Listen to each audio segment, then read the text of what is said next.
Welcome back to the gun dungeon, guys. You can see I'm in full kit today, and that's because I'm going to be comparing two great rifles as far as a life and liberty battle rifle type setup.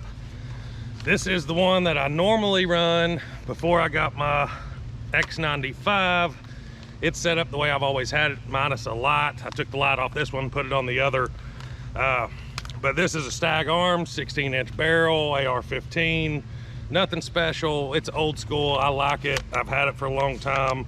100% reliable, so I've counted on this for defensive use for a long time, and I like it. But we've got a new kid on the block. That is the X95 Tavor, and this is set up essentially how I would want it. You can see I've got the Surefire on there.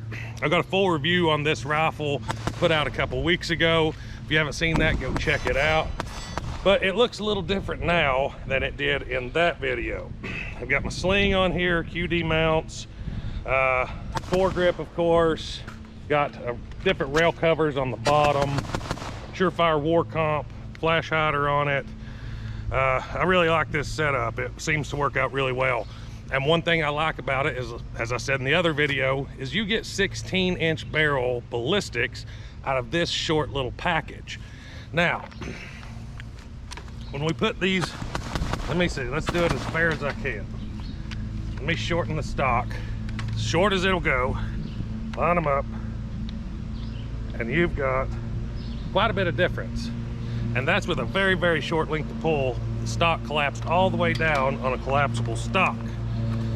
So this has got a lot longer length of pull, and your overall length is pretty short. So it's a compact package with the same ballistics as that. Now, let me show you one more thing when we're comparing the X95 and the AR-15 platform. So what we've got here is a 10.5-inch barrel AR laying on top. It has the brace on it. Pretty well lined up, maybe a little. That brace is set where I would shoot it. And that's what you got.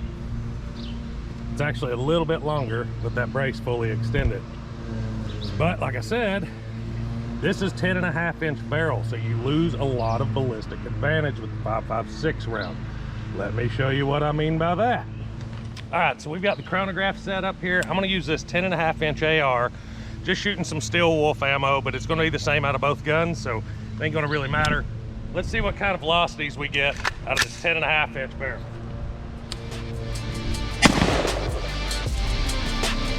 .2442. 2455. 2506. Let's try the Tavor. All right, got the Tavor loaded up. Let's see what kind of velocity we get at this one.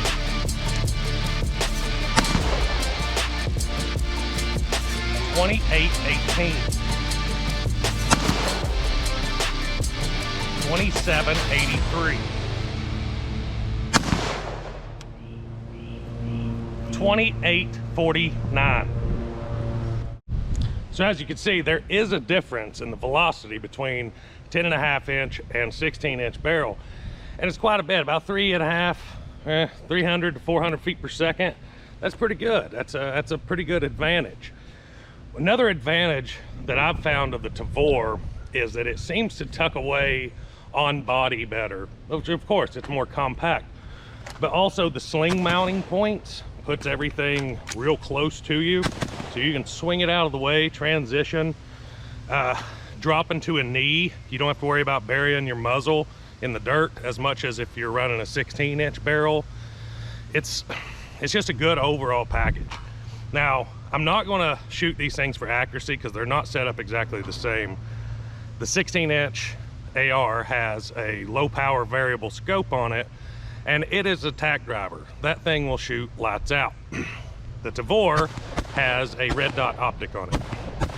That being said, I'll go ahead and tell you, the Tavor is not as accurate as this AR, and it's not as accurate as most AR-15 platforms.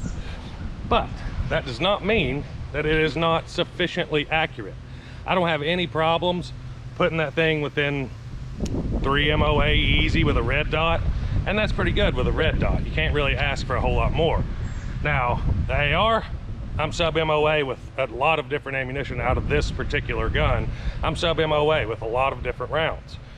So, I mean, accuracy definitely goes to the AR.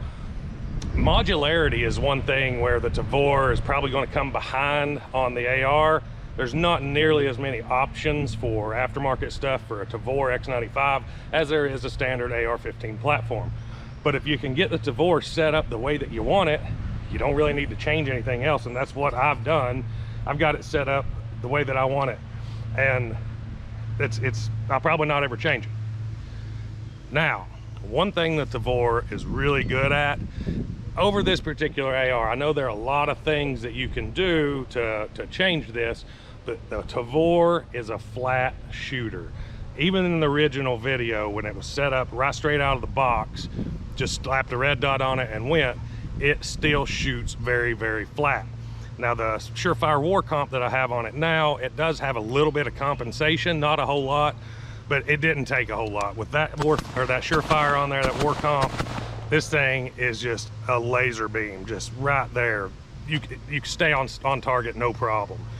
The AR, seems like this one has a little bit more muzzle rise, and I don't know what it is. If it's a center of gravity, if it's the way that the mechanics work on each side, because the Tavor really resembles more of an AK on the inside than an AR. It's got the long stroke gas piston system in it like an AK, and it's got a fairly large bolt carrier and bolt.